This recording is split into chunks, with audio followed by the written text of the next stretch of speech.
Halo sahabat semuanya, Assalamualaikum. Dalam sidang PBB, Wakam Amerika dan Tel Aviv ini kalah telak dengan suara 120 negara melawan 14 negara. Ketika Dewan Keamanan ini mengalami kebuntuan, Majelis Umum PBB akan melakukan pemungutan suara pada rancangan resolusi yang diajukan oleh negara-negara Arab yang menyerukan bantuan kemanusiaan kepada jalur Gaza. Dan juga gencatan senjata Yordania bertindak atas nama negara-negara Arab mengusulkan resolusi Majelis Umum yang menyerukan antara lain gencatan senjata kemanusiaan setelah Dewan Keamanan PBB yang lebih kecil dan lebih berkuasa gagal mengambil tindakan dan hasil dari voting para anggota negara PBB menyatakan bahwa Tel Aviv kalah telak dengan hanya 14 suara. Majelis Umum PBB telah memberikan suara mayoritas untuk mendukung resolusi menyerukan gencatan senjata bantuan kemanusiaan antara Israel dan juga kelompok bersenjata di jalur Gaza. Badan beranggotakan 193 negara tersebut mengesahkan resolusi tersebut yang dirancang oleh 22 negara Arab dengan hasil voting selisih 120 berbanding 14. Dan ada 40 negara yang absen di Amerika Serikat dan juga negara Bapak Benjamin milik Israel tidak menyetujui resolusi itu.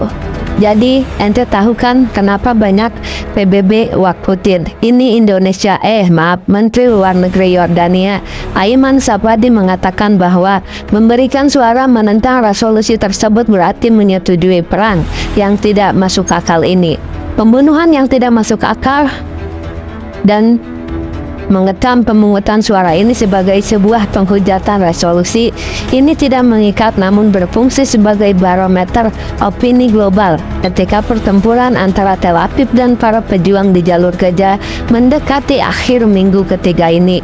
Sebagai informasi, negara-negara yang membela aktivitas perang Tel Aviv alias tidak menyetujui resolusi PBB ini adalah Austria, Kroasia, Ceko, Fiji, Guatemala, Hungaria, Tel Aviv sendiri, Kepulauan Marshall, Mikronesia, Nauru, Papua Nugini, Paraguay, dan juga Wasam, sang negara terakhir, sang negara yang lebih preman dari preman.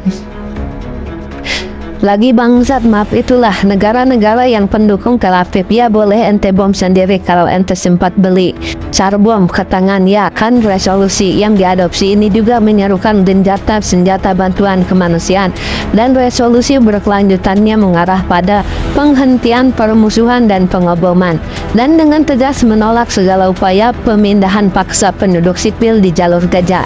Pernyataan ini juga menekankan perlunya menghindari eskalasi pertempuran yang lebih luas dan menuntut peningkatan bantuan kemanusiaan, di mana hanya segelintir pihak yang boleh diizinkan masuk ke wilayah Gaza. Resolusi ini juga menyerukan pembebasan semua warga sipil yang di ranah pertanyaan besarnya, apakah Tel Aviv, apakah Bapak Benjamin ini akan tunduk pada resolusi ini atau hanya akan tetap menurut pada bapaknya, yaitu yang lebih preman dari preman, yaitu Wasam Amerika. Silahkan komentar di bawah. Terima kasih.